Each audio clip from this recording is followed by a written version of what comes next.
Let's get started with cybersecurity. The reason we need to take up cybersecurity is that the cloud security comes under the cybersecurity, because to access the cloud is through the internet, it's through the cyber world. So naturally, these security concepts will also apply for the cloud as well.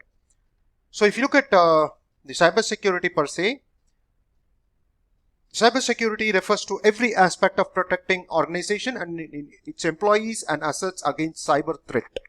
So any kind of cyber threat, be it stealing the access or some malware or providing with access, unwanted access, so many things are involved. So this all accounts to threats. So you need to, organization needs to ensure it is protecting itself and its employees and assets against all this. So cyber attacks or frauds have become more common and sophisticated. So if you look at it, about few years back it is different, and now it is evolving, and the cyber attacks and frauds are becoming more and more creative. Those guys are becoming creative, and you have various forms of it, and so it is becoming very complex also. So a variety of cybersecurity solutions are required to mitigate this corporate risk. So you need to have, in all time, you need to prevent this. So there are, towards prevention, there are many aspects of it, and towards that is what is the identity and access management, who access what, unwanted access should not be provided. So it's all depends on the sensitivity of the information. So all documents, for that example, I'm just taking a document. I mean, all documents cannot be viewed by all the employees of a company. So there are going to be confidential documents. Similarly, there are going to be a confidential information which needs to be seen only by a select few. So how do we provide that? That is where the access control is essential. So similarly, I mean, if the access control through fraudulent means is transferred to another person who is not supposed to have access, then also it creates a problem. So prevention is there, and sometimes if you're not able to prevent, there should be other means through which detection has to happen, and if there are detections, there needs to be a remedial action. So what is the remedial action? Probably if you see a malware which is trying to create some process automatically, it needs to be detected by the antivirus program, and it needs to kill that process. So that's a kind of a remediation. So all this applies for the cloud as well, because since we cloud environment is accessed through the internet or web. So that's where cybersecurity is also important as far as the cloud is concerned. Thank you. Stay tuned. Types of cybersecurity. The first one is, of course, the cloud security, because we are talking about, we'll be discussing about the cloud security. I have listed as one, but it's not in the order.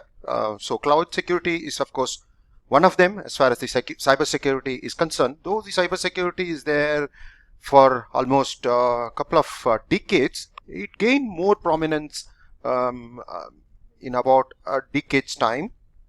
So the first one is cloud security. Application security. So in application security also, who can access what? So that is all about the application security.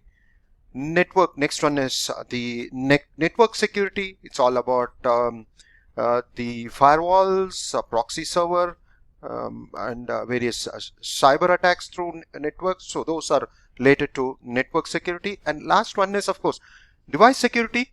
Now IoT is gaining prominence, so they should be also protected against all this cyber security. So it's all part of the device security, and of course our focus area is going to be revolving around the cloud security. Stay tuned. Thank you. Let's now look at the shared responsibility model, this between the on-premises and the cloud as well. So if you look at this diagram, I mean, on this side, this is what is the on-premises. Over here on the left side, And on the right side is what is the cloud. There are different forms. One is the infrastructure as a service, and then you have the platform as a service. The first one is infrastructure, then you have platform, and the third one is software as a service. And if you look at the difference, infrastructure as a service till virtualization is taken care by the vendor themselves. So for the business user or the business organization have to take care of the layer above from here, infrastructure, that is the OS, application, data, and user identity. And platform as a service, yeah, the application, or you can use tools, the necessary tools you'll be using to develop the application. So that is where it is platform as a service. The bottom layers, all the bottom layers over here is taken care by the vendors. So you one need not bother about how they are provisioned, the hardware, the necessary software components towards building the network, virtualization, the OS, and all taken care by the vendor. The last one is software as a service. Particularly, the ideal example could be any of the ERP applications. So in that case, all of them, including the ERP application, is managed by the vendors. Only that data, that is, you need to use the enterprise resource planning system to capture the data, the business flows, and then derive out meaningful information, sales information, revenue information, profit loss account or profit loss statements, balance sheet. So all that will be the responsibility of the company or the topmost layer. So that is software as a service. So if you look at it, the infrastructure as a service, the lowest one, where the physical servers are provided, virtualization are provided. On top of it, you can create the virtual machines, you can create the database or provision the database and then build up an application using the virtual machines or the database. Then it is called the infrastructure as a service. And if there are tools, then it is platform as a service. But these days, what's happening is in the last 2-3 years, these two are getting combined together. Platform as a service and infrastructure as a service is getting combined with each other. But of course, this layer, that is software as a service, is still a separate one. All your SaaS-based ERP applications, for example, the NetSuite ERP or Oracle ERP, or if it is SAP cloud-based SaaS application or Salesforce. So all those are considered as the software as a service. So there is a responsibility, responsibility between who owns what. I mean, whether it is vendor or it is the client, that is the business. So this gives you a clear demarcation as who owns it. The earlier model was about a decade back. It was the on-premises application where you own everything. That is right from the physical one, right from the servers. Then you need to make necessary provision of networks. You need to have the OS in place. So then you have the license for the software. So on-premises was about a decade back, that is around 2010, and slowly the cloud system got evolved, and now more and more people are adopting towards cloud. The reason being, it's just managing is much more easier, and you can provision, and if you don't want it, you can release the resource. That way it is not billed as well. So this image gives you a quick overview as the shared responsibility model. Thank you. Stay tuned. Let's now quickly look at and understand as well about the various security service layers in cloud. So the first one, or the bottommost, is the infrastructure protection. This is where the firewall, DDoS protections, network security control, filters for malicious web traffic from outside world. So all this is mostly, more from a vendor. Some of them are vendor specific.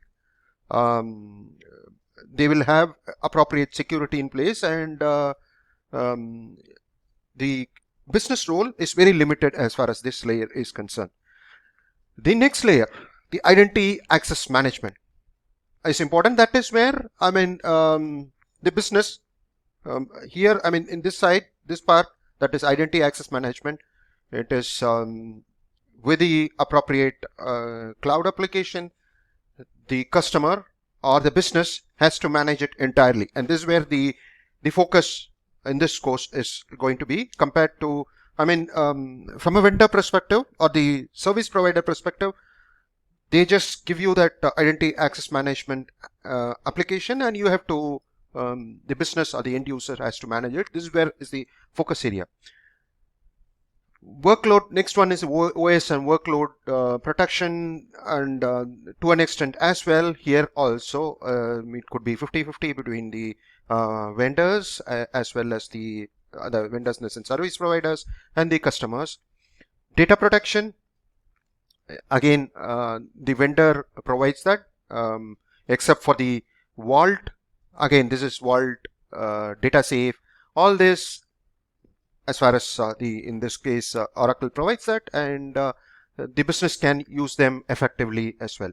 And final one is detection and remediation. Something like security lapses happen, or there is something like a vulnerability scanning. I mean, a port is open, the port could attract traffic, unknown traffic from somewhere. So all this vulnerability scanning can perform. So of them all, from this course perspective, the identity access management is what we are primarily looking at, and of course we'll be touch basing on the others as well. So this is about the security services layer. It is not just a small piece of work, but it has multiple layers through which the security of the cloud, any cloud for that matter, be it Oracle, be it AWS, be it Google, all this security aspect makes cloud much more robust, just like any of the on-premises system. So we will get into more and more into the identity access management as we progress. Thank you. Stay tuned.